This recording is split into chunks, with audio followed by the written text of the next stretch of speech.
And Tommy Mottola is a devil. I own half of Sony's publishing and I'm leaving them, and they're very angry at me. Reporting that Michael Jackson has died. See, if they did attempt to kill me or kill me like they killed Michael Jackson, and it would have been, woe is, he was deeply troubled, we miss him, we love him. Apparently Michael Jackson suffered cardiac arrest this afternoon. He was rushed to UCLA Medical Center. Refuse to take this, right? You understand that if I had taken the medication, I would not be here. According to Randy Jackson, Michael Jackson's brother, Michael Jackson collapsed. If they do that, they would say, oh, it's Ye's mental health, so. Well, they would have Britney Spears too. I mean, look, they would have Michael Jackson or worse. What if one of the most celebrated superstars in hip-hop had deeper connections to one of pop's darkest mysteries? What if Michael Jackson's final days were more than just tragic? They were orchestrated. This is not your average celebrity story. We're not here to recycle old headlines. We're here to follow a shadowy trail, starting from the moment Michael Jackson was found lifeless in his rented Los Angeles home and ending at the door of a man whose power in the music industry has only grown more controversial with time. Sean "Diddy" Combs. Why are conspiracy theorists linking Diddy to Jackson's death? Why did Kanye West, amid legal chaos and industry feuds, suddenly make a claim so bold that it set the internet ablaze? And how is it that a man who protected Michael in life ended up working for Diddy shortly after his death? Let's piece it all together, because this story goes deeper than you think. And by the time we reach the end, you might find yourself asking questions you never thought you'd consider. Kanye West has always been a storm in human form, unpredictable, loud, and sometimes unnervingly right. In one of his recent outbursts, while the world was focused on his legal troubles and dramatic interviews, he casually dropped a statement that pulled the rug from under everyone watching. He linked Diddy to Michael Jackson's death. He didn't elaborate. He didn't provide receipts. But that's the thing with Kanye. He doesn't need to. A few words from him can ignite thousands of hours of speculation. And this time, he lit a match in a room full of gasoline. Some dismissed it as another rambling moment, but others, they leaned in. Because when someone with insider knowledge speaks, especially someone who's rubbed shoulders with both Jackson's and Diddy's camps, people start paying attention. And let's not forget, Michael Jackson himself warned us about the powers that be. He spoke about betrayal, about being followed, controlled, trapped. What if Kanye wasn't just speaking recklessly, but was echoing a truth that Jackson tried to tell us years before? Fahim Muhammad wasn't just another face in the background. He was Michael Jackson's protector, his last line of defense. He knew the layout of the house, the routine, the visitors, and most chillingly, he was one of the first to lay eyes on Jackson's body that day in June 2009. But what makes Fahim so central to this theory isn't just his proximity to Jackson's final hours. It's what he did afterward. Within a short time, Fahim left Jackson's world behind and walked into the circle of Sean Combs, taking on a similar role. One day, he was guarding the most famous pop star on Earth. The next, he was securing one of hip-hop's most powerful figures. Coincidence? Maybe. But for conspiracy theorists, this was the first real breadcrumb in a trail that seemed to suggest more than just career convenience. Why would Diddy hire someone so closely linked to Jackson's final moments? Did they have a prior relationship? Or was this about keeping someone close who knew too much? The transition raised more questions than answers, and the whispers only grew louder. Sean Combs is no stranger to scandal, but in recent years, the accusations against him have escalated beyond anything his career has ever weathered. Multiple women have come forward, accusing him of manipulation, trafficking, and worse. Federal agencies have raided his homes. Former associates have cut ties. And the Diddy brand, once untouchable, is starting to crack under the weight of public scrutiny. But here's the link. Many of these allegations stem from the same era that Jackson was fighting his own battles with the industry. The late 2000s weren't just chaotic for Jackson. They were a turning point for the power players in music. And Diddy was right in the thick of it.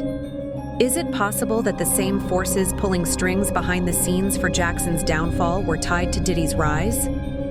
Some insiders whisper about cleanups in the industry, events meant to protect empires and silence risk.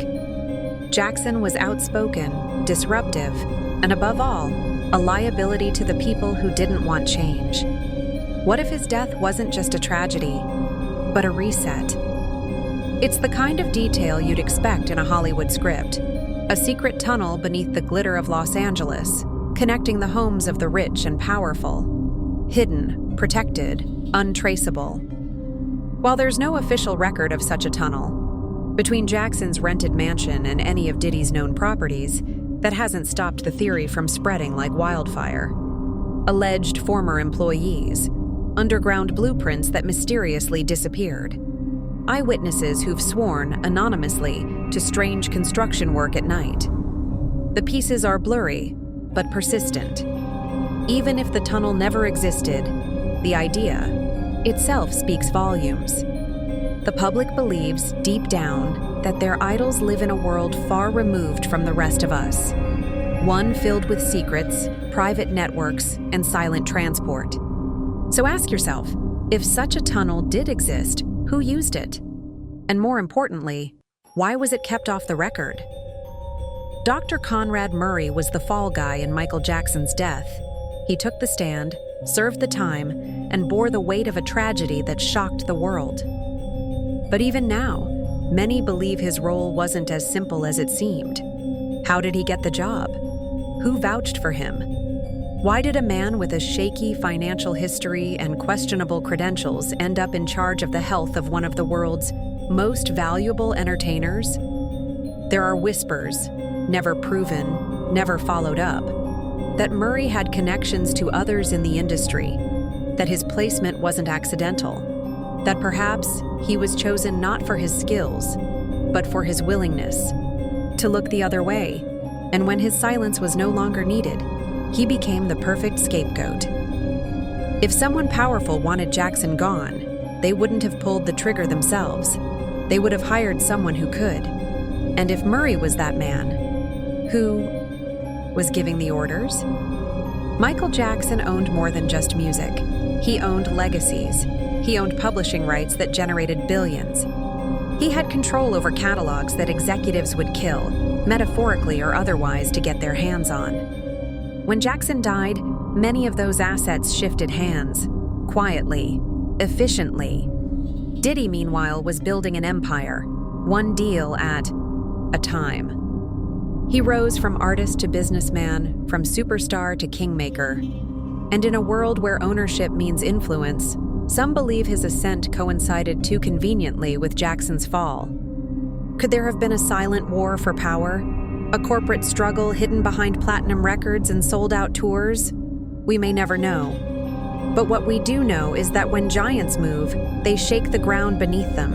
And when one falls, another usually takes their place.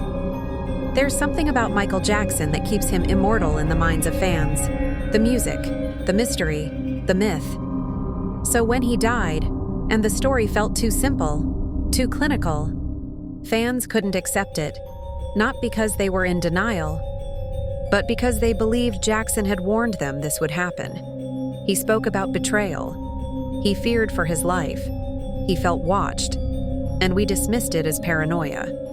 Now, with Diddy's empire facing public dismantling, the old theories are coming back, stronger, more convincing. Because maybe Jackson was right. Maybe there really were people in the shadows.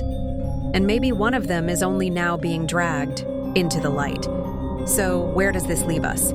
Diddy is now under a legal microscope. More lawsuits are coming. More names are being mentioned. And Fahim Muhammad? He's silent. He hasn't denied or confirmed anything related to Jackson's final days, only that he was doing his job. But silence isn't always absence. Sometimes it's protection or strategy. What happens if even one former associate speaks out? What if one sealed document leaks? What if Jackson's estate starts asking questions of its own? This story isn't over. It's just beginning. And in a world where truth used to be buried by fame, now the internet never forgets. Stay alert.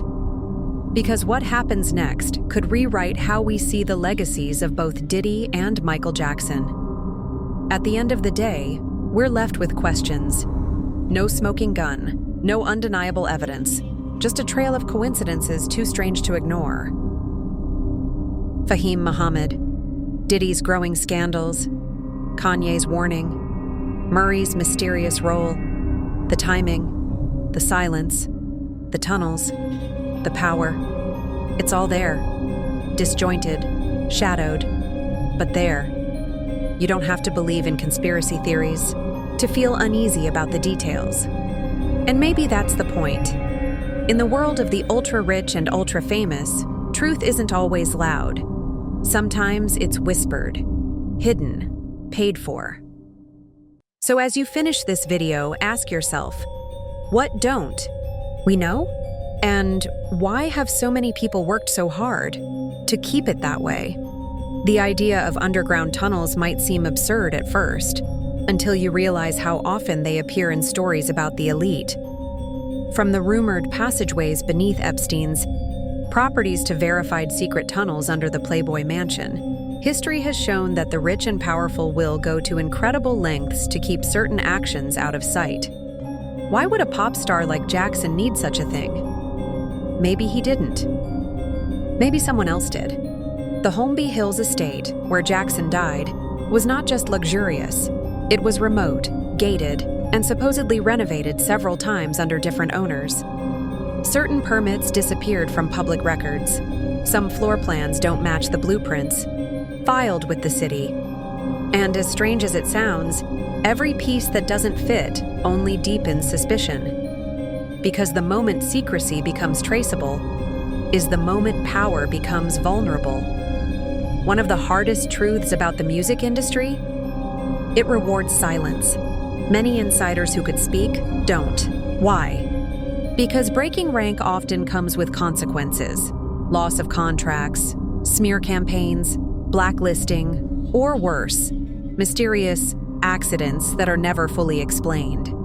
This isn't just paranoia, it's pattern. Jackson himself tried to expose this. In press conferences and even during concerts, he hinted at betrayal. He called out specific companies. He talked about ownership, control, and people in high places who don't want you to win. It's no surprise that so many stayed quiet after his death. Careers were on the line, so were families. And when power is backed by billions, silence is often more valuable than justice. And Diddy? He's long been considered untouchable. Until now. What if you're not supposed to remember this story? What if, every few years, just enough noise is made to pacify curious minds? Before the real trail is buried again? That's the thing about truth in the digital age. It doesn't die. It just gets buried beneath clickbait and distraction. But you're still here. You've listened. You've thought critically. That already puts you ahead of most. So here's the challenge. Don't forget. Share this story. Ask hard questions. Be the person who sees patterns others dismiss as coincidence. Because legends don't die in silence. They're silenced by design. Michael Jackson isn't the only name surrounded by mystery. In fact, he's part of a growing list of iconic figures whose deaths have left more questions than answers, and eerily similar circumstances. Think about Prince. Just like Jackson, he fought the music industry over control of his masters.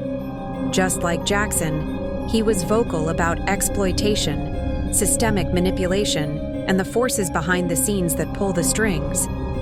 And just like Jackson, he died under sudden, suspicious circumstances involving medications. Then there's Whitney Houston. Her unmatched voice was silenced after years of reported industry pressure and personal battles. The eerie part? Her daughter, Bobby, Christina, would die under nearly identical circumstances. 2 generations gone, both found unresponsive in bathtubs. Coincidence or pattern? And what about Avicii, the world-famous DJ who retired early, reportedly depressed over the darker side of fame? He spoke openly about industry pressures and mental health, then was found dead at just 28. Cause of death? Officially ruled suicide. But fans and family still ask, was there more to the story?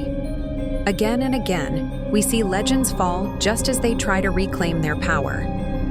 Just as they try to walk away. Just as they start telling inconvenient truths. It's no longer just about one man. It's about a system that eats its stars, polishes their legacy, and sells it back to us, while the truth remains, buried in red tape and NDAs.